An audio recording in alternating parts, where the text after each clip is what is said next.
Hi. Nick Lichtenberg did me an extraordinary kindness and fortune this week. In a piece called AI Just Gave You 6 extra hours back, your boss already took them. He quoted a plant manager from Ohio alongside Google directors, McKinsey partners, the chair of KPMG, and Baroness Dambisa Moyo of the House of Lords. I want to honor that generosity by doing what any good frontline worker does when someone hands them an opening: walk through it and get to work. Nick assembled a magnificent chorus of voices, all circling the same question. Artificial intelligence is compressing tasks that once took days into minutes. So, what happens to the hours that are left? A 2 week audit at AES is now done in 60 minutes. 50% of Google's code is written by AI. A KPMG partner's meeting prep dropped by 75%. A Dun and Bradstreet CTO, Mike Manos, put it with admirable candor. I got the 8 hours to 2 hours, but now I can get 20 hours of work. Every answer in the piece is about speed. I want to offer an answer about sight. Manos used the phrase widening aperture to describe what AI makes possible: more problems to solve, more projects to chase, a bigger version of the job. It's a photographer's word. An aperture is the opening in a lens that determines how much light gets in, and therefore how much of the world the camera can see. Manos means throughput: more light, more volume, more work crammed through the pipe. But there's another way to read that word. What if the aperture that needs widening isn't the workload? What if it's the worker's field of vision? Think about it. What if aperture means it's the worker's field of vision? This is what I've spent 36 years studying, from General Motors to Royal Enfield to the corrugated pipe factory I run today in Worcester, Ohio. The single most consequential decision any company makes is not which technology to deploy, it's how much of the business it allows the frontline employees to see. So, when I talk about widening the aperture for the frontline employee, I mean three specific expansions of sight, not metaphors, architecture. First, see the whole business, not just your station, your cell, your 8 foot stretch of the line, but the system. How the product reaches the customer, how the order triggers the production run, how quality at your hands becomes reputation in the market. In most American plants, this view is systematically withheld. The worker is given a task, a rate, a shift. The aperture is kept narrow by design. In fact, in some cases where I've tried, for example, to take new supervisors and help them see the business through this aperture, I've had a very surprising reaction. They're shocked by it. They don't want to hear it, and they're they're petrified of what my expectations would be now that I know that they have that knowledge. Confession, I've been firmly repulsed. Second, see how money is made. Most plant workers have never seen a P&L. They've never been told what margin means, what their line contributes to revenue, what scrap actually costs in dollars the company will never recover. Open this aperture, and suddenly the worker is in a pair of hands. They are an economic actor who understands the consequences of their own judgment. In automotive, would do the simple thing of showing them parts costs and then say, our guys don't care. Well, there was a whole bunch of other factors that weren't in place for them even to pay attention. And then the third one, see your own reward, not a generic bonus. And this is where the room goes silent. Not profit sharing that feels like weather, good years, bad years. We have, an $8 billion EV investment we have to write off because the winds changed in Washington. Good years, bad years, who knows why? A fixed base that says we value your presence, and a variable component above that base that says we will pay you what you're worth. Worth measured not in hours logged or widgets counted, but in capability capital, the deployed intelligence, judgment, and problem solving that only a human being with a wide aperture can deliver.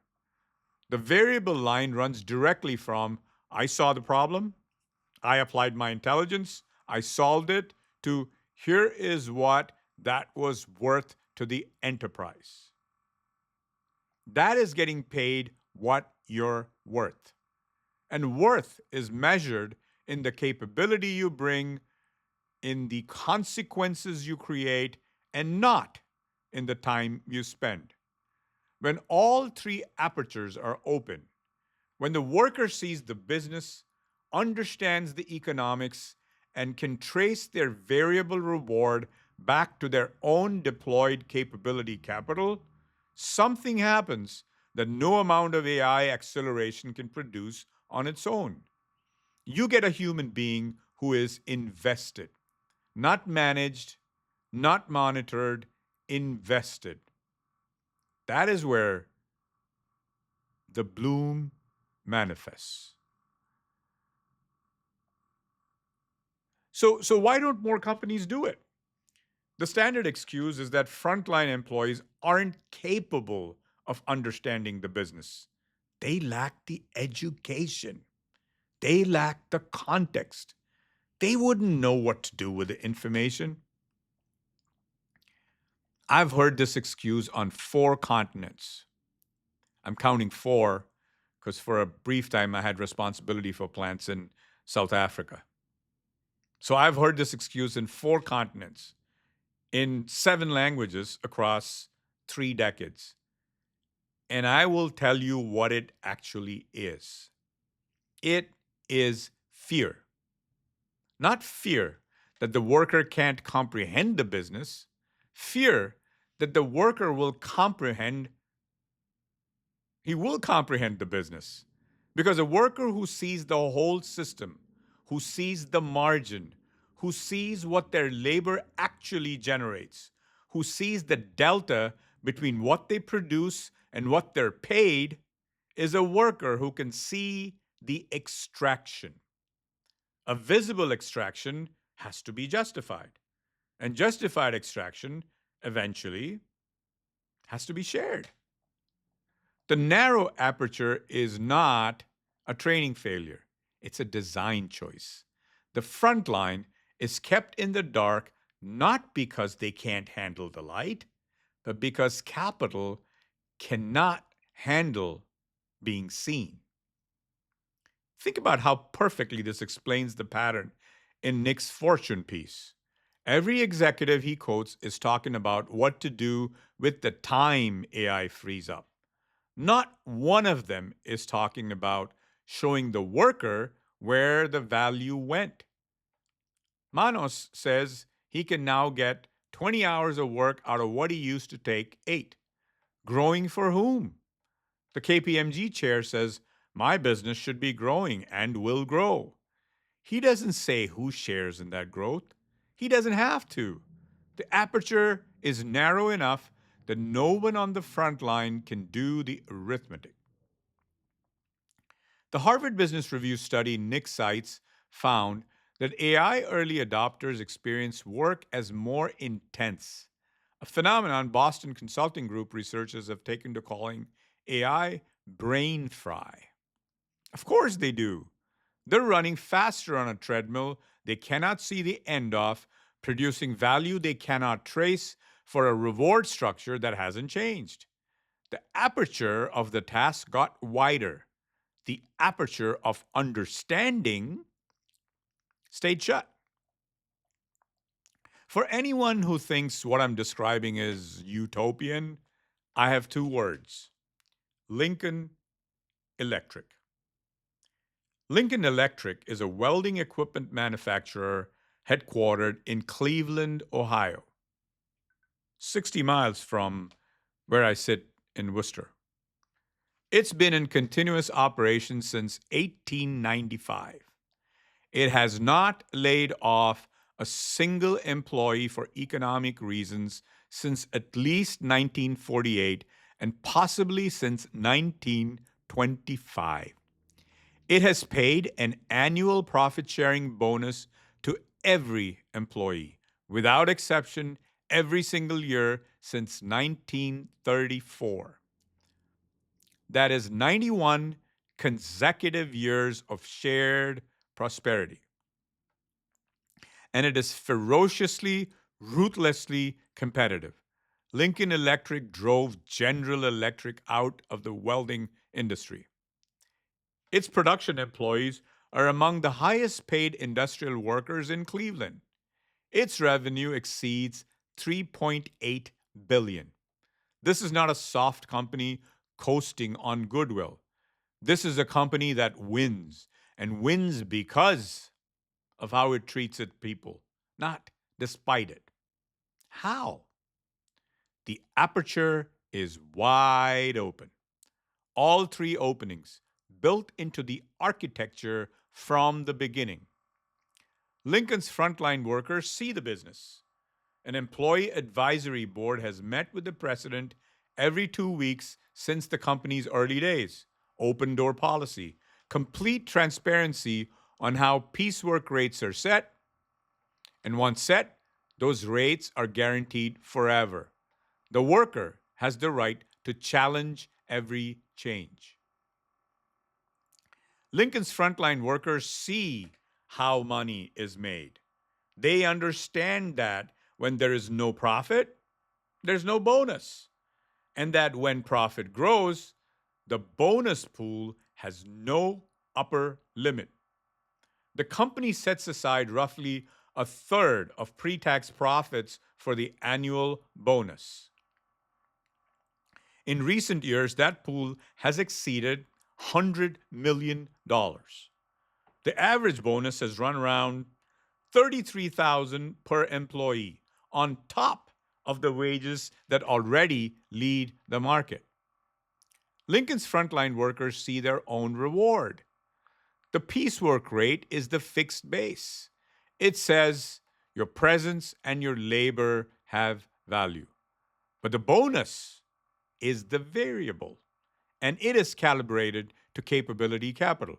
Every employee is individually evaluated twice a year on 4 dimensions. Simple: output, quality, dependability, and this is the one that matters: idea generation and cooperation. Not just how fast your hands move, how well your mind works. The worker who sees more, thinks more, and solves more gets paid more. They're getting paid what they're worth. And worth is measured in deployed intelligence, not hours on the clock. The line from capability to reward is direct, legible, real, and trustworthy. Since 1955, the annual average bonus has run at roughly 75% of base pay. Read that again. Hear that again. Lincoln Electric workers routinely take home nearly double what they'd earn at a comparable manufacturer. And the company is more profitable for it, not less. But does it hold under pressure? In 1982, Lincoln Electric's revenue dropped 40% from 450 million to 220 million as every one of its traditional markets collapsed simultaneously. At any other company, that's a layoff of a third of the workforce, minimum. Actually, good excuse to go further.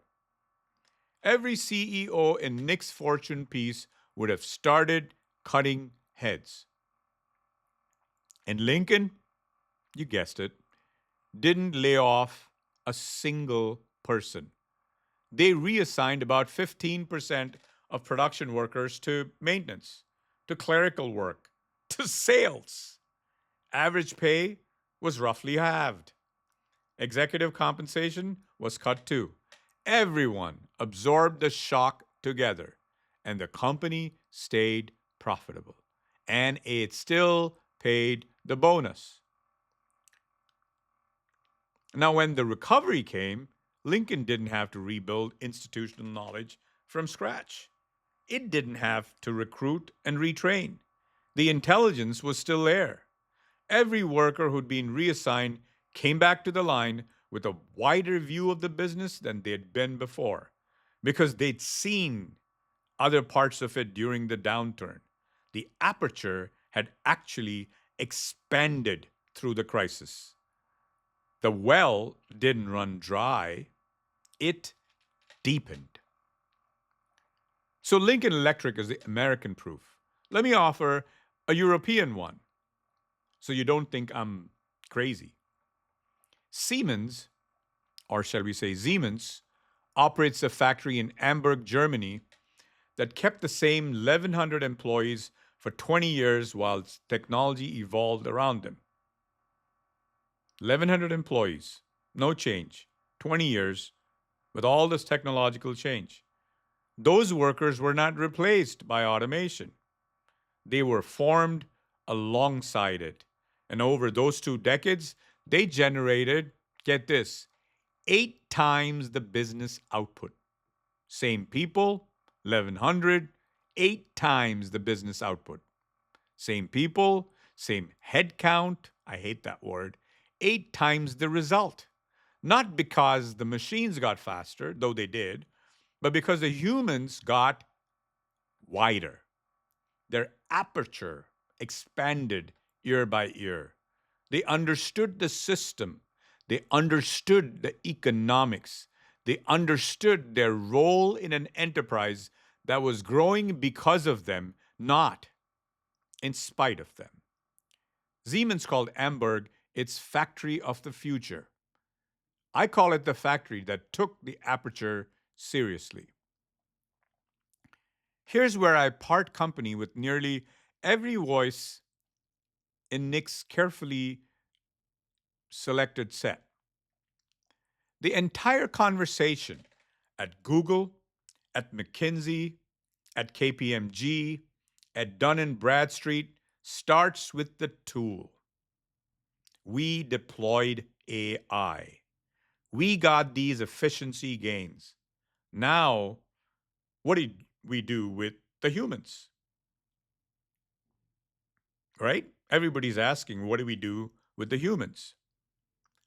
That's the wrong sequence.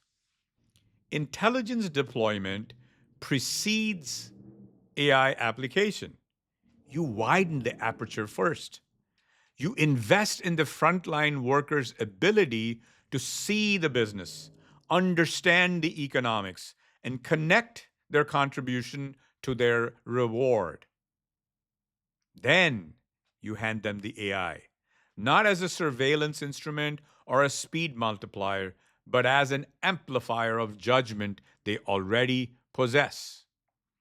A worker with a narrow aperture plus AI equals faster extraction until the well runs dry.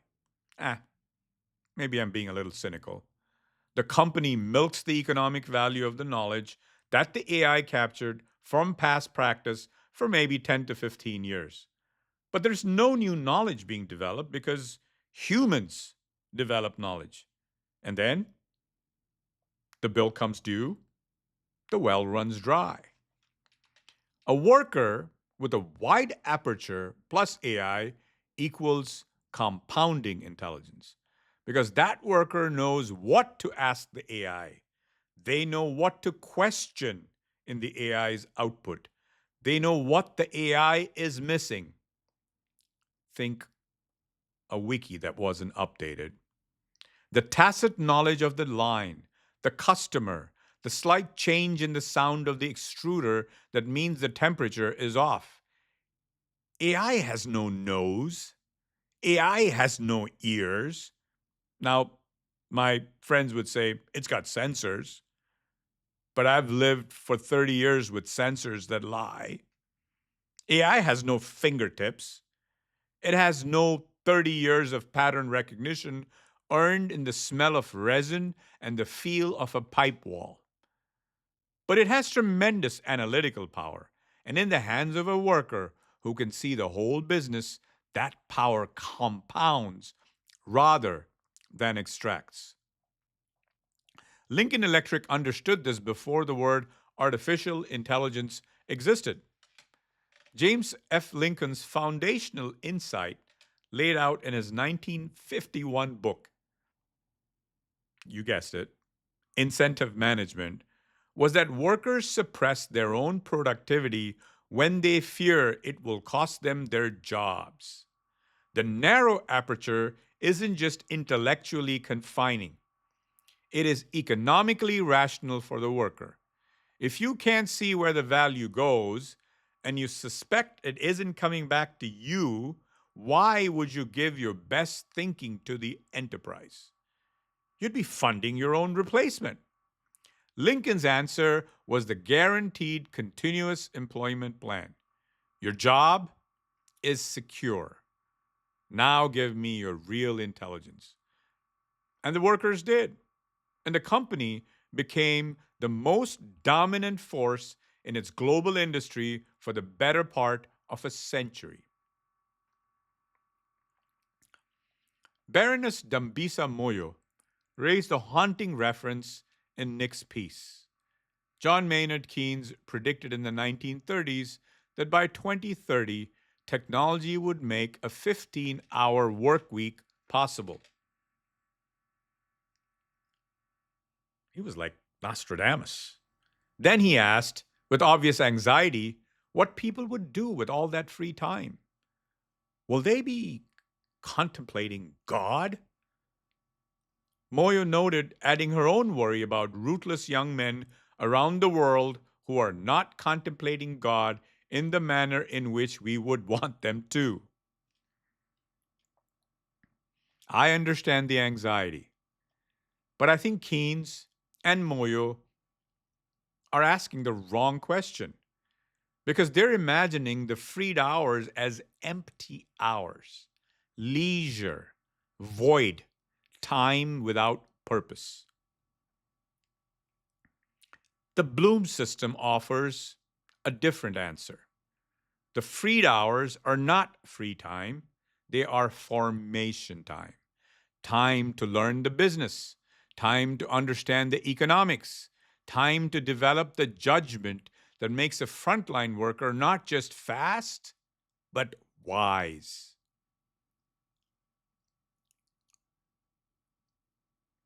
The soil from which the bloom grows, where it's safe to learn without fear.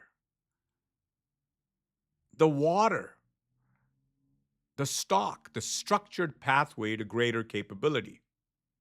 And the sun, the real challenges that turn knowledge into mastery, that take this bud, this closed bud, and cause it to bloom. The workers at Siemens Amberg are not contemplating God in their liberated hours. They're doing something Keynes never imagined from the remove of Cambridge. They are growing into the technology rather than being replaced by it. And the workers at Lincoln Electric have been doing it since 1934 in Cleveland. in manufacturing, in the very heart of the Rust Belt that everyone else has ridden off. So here's my answer to the question Nick's article poses. AI freed up 6 hours. The boss took him. What now? Open the aperture. Honestly, all three openings. Let the frontline employees see the business, the whole business, not the sanitized version. Don't give me a plant P&L that doesn't include the cost of material nor the price at which your product is sold.